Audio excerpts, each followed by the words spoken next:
নমস্কাৰ মাধুৰ্য কুমাৰ অফিচিয়াললৈ আপোনালোক সকলোকে স্বাগতম জনাইছোঁ আৰু বহুত ধন্যবাদ আপোনালোকৰ মৰম আশীৰ্বাদ আৰু সহযোগত 1000 ছাবস্ক্ৰাইবাৰ মোৰ চেনেলটো অতিক্ৰম কৰিলে আৰু আশা কৰোঁ আগন্তুক আপোনালোকে এনেদৰেই সহায় সহযোগ কৰি যাব বুলি মই বহুত আশা ৰাখিলোঁ আৰু আজি এটা বিশেষ ভিডিঅ' লৈ আহিছোঁ আপোনালোকৰ মাজলৈ ভিডিঅ'টো এনেধৰণৰ আমাৰ ওচৰতে এখন থান আছে থানখনৰ নাম বামুণ গোসাঁই থান চ' বামুণ গোসাঁই থানত আমাৰ ঘৰৰ পৰা আজি এখন ভোগ দিয়া যাব চ' ভোগ দিওঁতে এখন ভোগ দিওঁতে কিমানখিনি কি আয়োজন কৰিব লাগে ক'ত কেনেকৈ কি কৰিব লাগে চ' আজি আপোনালোকক মই দেখাই আছোঁ ভিডিঅ'টো শেষ হ'লে চাই যিহেতু আমি থানত আজি ভোগ দিছোঁ গতিকে আমি আজি ভাত খাব নোৱাৰিম গতিকে জলপানকে লঘু আহাৰ হিচাপে খাই ল'লোঁ যিহেতু মেধি আহিলে আমাৰ ঘৰলৈ মেধিকো দিছে মেধিক দিয়াৰ লগে লগে কিবা এটা খাব মন গ'ল যেতিয়া জলপান দেখিলোঁ চ' জলপানকে কেইটামান খাই দিলোঁ আৰু এতিয়া আমি থানলৈ যাম আমি থানখন পালোহি এতিয়া থানখনত আমাৰ মেধি দেউৰীয়ে আয়োজন কৰি আছে বন্তি প্ৰজ্বলন কিবাকিবি বহুত বস্তু জোটাই আছে আৰু ভকত আহিব ভোগ খাবলৈ ভকত আহিবৰ কাৰণে আমি পাতি চাতি পাৰি থৈ দিছোঁ ভাইটি হয় আহি আছে পাতি ধুনীয়াকৈ সুন্দৰকৈ আৰু আহি আছে ধুনীয়াকৈ ৰাইজ খাবৰ কাৰণে ভোগ খাবলৈ আহি আছে আমাৰ ৰাইজ আহি গৈছে বুঢ়া আমাৰ প্ৰথম ৰাইজ আৰু এজন দুজনকৈ এনেকৈ আহি আমাৰ ৰাইজসকল গোট খাইছেহি আৰু মনটো খুবেই ভাল লাগিছে যিহেতু আজি দেওবাৰ নহয় গতিকে মানে কি হয় দেওবাৰ হ'লে ছাত্ৰ ছাত্ৰী আমাৰ সৰু পোৱালিবিলাক ঘৰতে থাকে চ' ভোগ খাবলৈ আহে আৰু অলপ ৰাইজ বেছি হয় কাৰণ যেতিয়া ভোগ এখন দিয়ে গৃহস্থ ঘৰে বহুতখিনি আশা কৰে ৰাইজৰ আশীৰ্বাদ পাবৰ কাৰণে চ' ৰাইজে যদি নাহে তেনেহ'লে কাক খুৱাব গতিকে ৰাইজ আহিছে ভাল লাগিছে যদি দেওবাৰ নহয় ডাঙৰ সৰু সকলোবিলাক মিলি ধুনীয়াকৈ আহিছে আৰু এতিয়া আমাৰ দেউৰীয়ে আমাৰ প্ৰভু ভগৱন্তক খুব ধুনীয়াকৈ সেৱা জনাই তেওঁৰ নিজৰ পূজা অৰ্চনা কাম আৰম্ভ কৰিব চ' ভিডিঅ'টো শেষলৈ চাই থাকক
পূজাৰ পিছতে আহি গ'ল এতিয়া মেইন বস্তুটো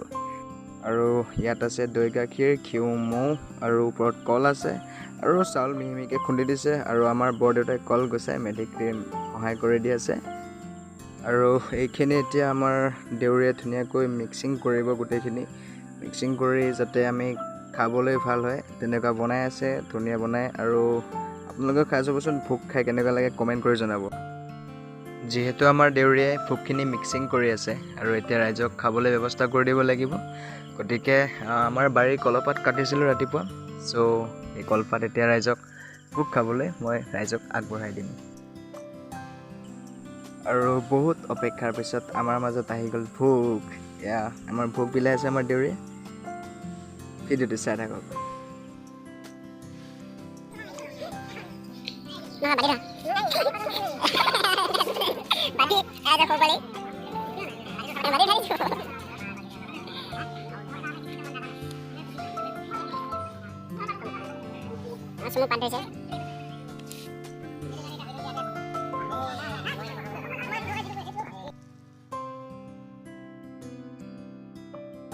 অৱশেষত আমাৰ ৰাইজৰ ভোগ খাই হৈ গ'ল আৰু এতিয়া সকলো ঘৰলৈ যাবলৈ ওলাইছে আৰু ময়ো এপদ দুপদকৈ বস্তু সামৰিছোঁ ঘৰলৈ যাবলৈ বুলি আৰু অন্ততঃ এনেকৈ ঘৰলৈ দুখন হাতে দুটা নদিয়া লৈ ময়ো আজি আমাৰ ভোগ দিয়া কাৰ্য ইমানতে সামৰণি মাৰিলোঁ আৰু ভিডিঅ'টো চাই কেনে লাগিলে কমেণ্ট কৰি জনাবলৈ একেবাৰে নাপাহৰিব ধন্যবাদ।